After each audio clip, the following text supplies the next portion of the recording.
하나님의 일을 얼마나 하였나 보다 얼마나 많은 시간을 하나님과 동행하였나가 더 중요하다.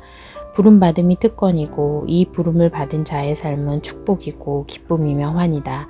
우리가 부름에 답하지 아니하였다면 결코 알 수 없는 복음의 비밀이다.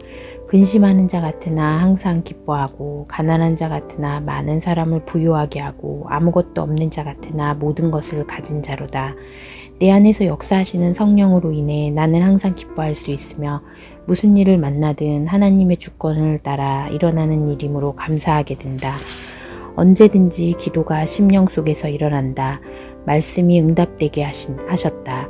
내가 바로와 그의 병거와 마병으로 말미암아 영광을 얻을 때에야 애굽 사람들이 나를 여호와인 줄 알리라. 고 하신 말씀의 의미를 알아야 한다. 하나님은 우리 모두가 하나님이 누구인지 알기를 원하신다. 조나단 에드워즈는 참된 지성인은 세상에 많은 지식을 소유한 사람이 아니라 하나님의 말씀을 통하여 하나님을 아는 자다 라고 했다. 회개를 호흡하듯이 해야 한다. 그리고 성경 말씀으로 돌아가야 한다. 말씀이 육신되어 오신 예수 그리스도의 복음이 있는 그곳에 참된 삶의 가치와 성도의 삶이 있다. 거기에 영적 축복과 살아계신 삼위일체 하나님의 영광이 있다.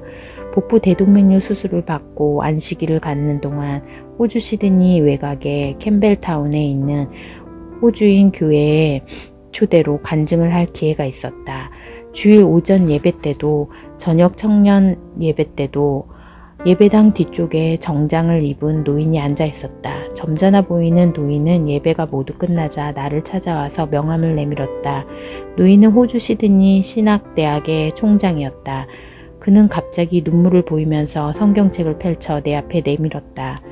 내가 죽지 않고 살아서 여호와께서 하시는 일을 선포하리로다.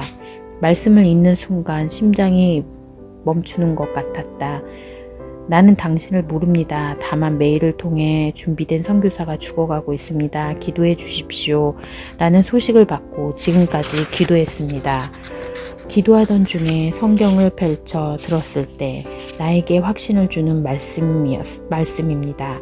그래서 그날 이후 문성 선교사는 죽지 않는다는 확신으로 기도하고 있었습니다. 당신이 이웃 교회에 온다는 소식을 듣고 놀라워 찾아왔습니다. 그리고 당신의 간증은 이 시편 말씀이 당신을 통하여 나에게 응답되는 순간이었습니다.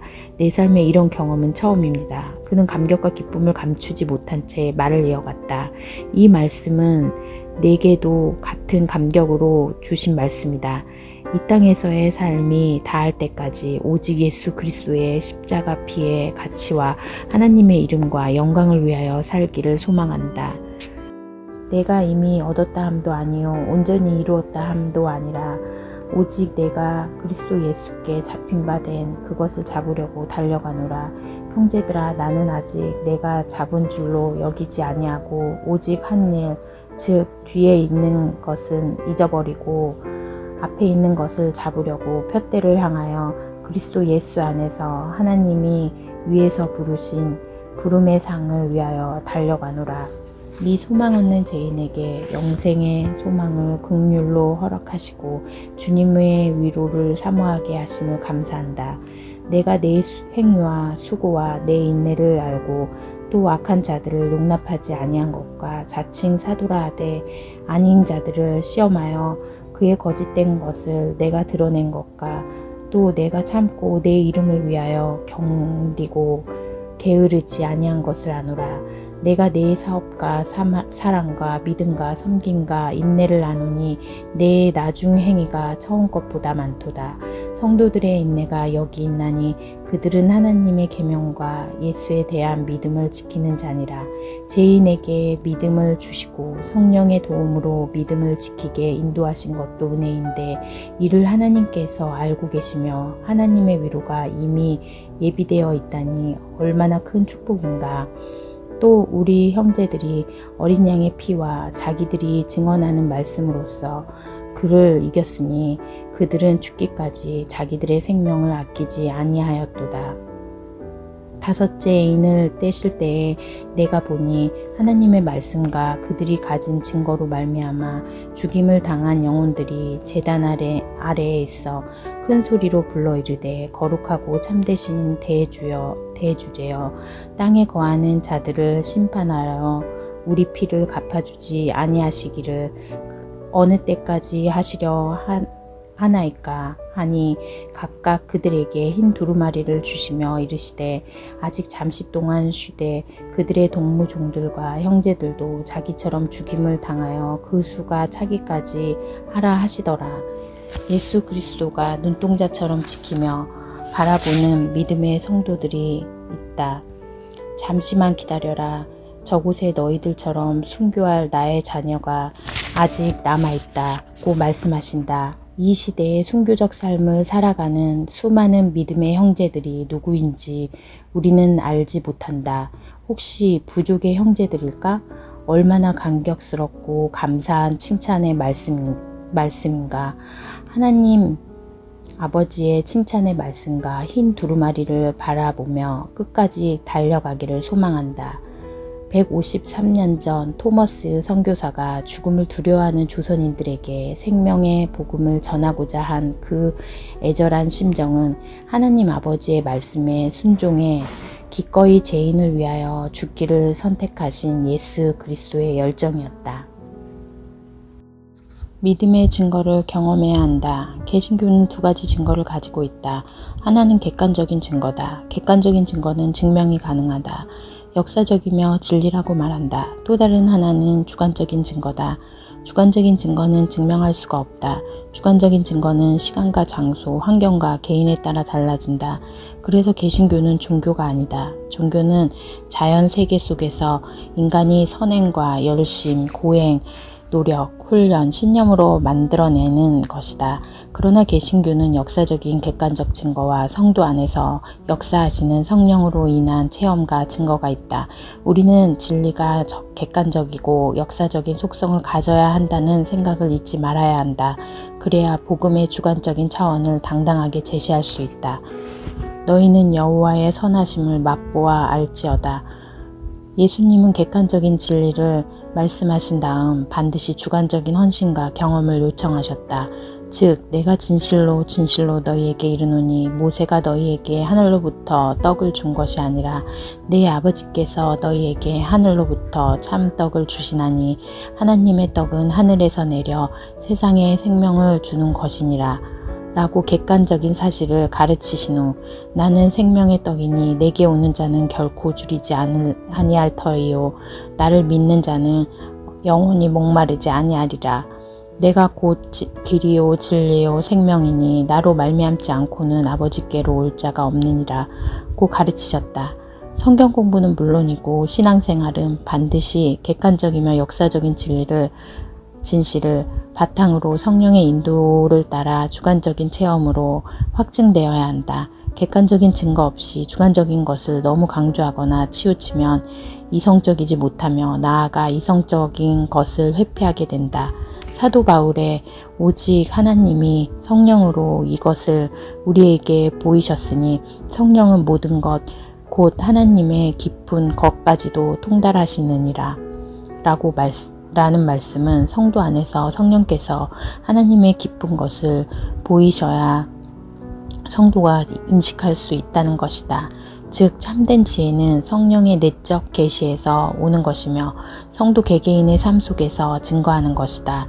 우리가 그리스도를 주관적으로 경험하는 것은 그리스도 안에 나타난 하나님의 객관적이고 역사적인 실제에 근거를 두고 있다. 성도는 일관되게 이러한 생각을 견지해야 한다. 그리고 사람들에게 그리스도가 참되시다고 가르치신 뒤에는 반드시 그리스도에 대한 실제적 믿음을 행하도록 가르쳐야 한다. 오직 그분만이 우리의 주관적인 신앙을 만족시켜 주실 수 있다. 조나단 에드워즈는 목회자의 설교만으로는 성도의 영상을 강화할 수 없다. 오직 66권의 성경 말씀만이 성도의 영성을 강화할 수 있다고 했다. 이는 목회자가 잘못된 설교를 한다는 의미가 아니다. 목회자도 본능의 한계 속에 있음을 의미하는 것이다. 노먼 가이슬러는 너무 주관적인 체험만을 강조하며 믿음을 잃고 종교 생활을 하게 된다고 말했다. 인간은 사는 동안 자유의지를 사용해 무수한 선택을 하며 살아간다. 그런데 말씀으로 거듭나지 못하면 바른 선택을 할 수가 없다. 죄인이 아무리 바른 선택을 해도 자신의 지식과 경험 안에서 할 뿐이다. 가치관과 인격이 변화된 그리스도인은 주님이 인도하시는 선한 선택을 해야 한다. 죄인이던 내가 선한 선택을 할 수 있다는 것이 감격이며 축복이다. 그동안 부족한 내가 판단해서 한 무리한 선택은 무지한 선택이었다. 유일하게 선한 선택은 잃어버린 영혼을 구원하시고자 나를 도구로 부르신 하나님의 부르심에 응답한 것과 사랑하는 이민아 선교사와 결혼한 것이다. 성배 조각을 낡은 옷에 붙이는 자가 없나니 이는 기운 것이 그 옷을 당기어 헤어짐이 더하게 되며 새 포도주를 낡은 가죽 부대에 넣지 아니하나니 그렇게 하면 부대가 터져 포도주도 쏟아지고 부대도 버리게 됨이라. 새 포도주는 새 부대에 넣어야 둘이 잘 보존되느니라. 그런즉 누구든지 그리스도 안에 있으면 새로운 피조물이라. 이전 것은 지나갔으니 보라 새 것이 되었도다. 새 부대요 새 피조물이던 청년 그리스도인 토머스 선교사의 순교는 이후 많은 선교사가 조선으로 와서 헌신하는 계기가 되었고 어두움에 있던 조선 땅에 생명의 말씀이 전파되어 교회가 세워지고 복음의 꽃을 피우게 했다. 토머스 선교사를 부르신 하나님은 소망 없는 죄인이며 영적으로 눈면자요, 중풍병자요, 나병 환자요, 가식으로 가득한 옷 입은 원주민이던 이 죄인을 부르셔서 죄인의 삶에서 예수 그리스도의 영광이 드러나게 하시고 성령의 인도하심으로 회개하게 하시며 나를 부인하게 하는 인격으로 세우셨다. 그리고 가장 가치 있는 인생을 살게 하셨다. 내 삶의 최상의 가치는 예수 그리스도의 보혈이요 회개를 통하여 십자가 예수 그리스도를 매 순간 만나는 것이다. 죽음의 공포에 시달리는 파피아 뉴기니의 부족 형제들이 구원받아 진리로 자유케 하심을 감사드린다. 동일한 은혜로 동일한 열매를 맺도록 주께서 일하시니 주님은 홀로 영광 받기에 합당하시다.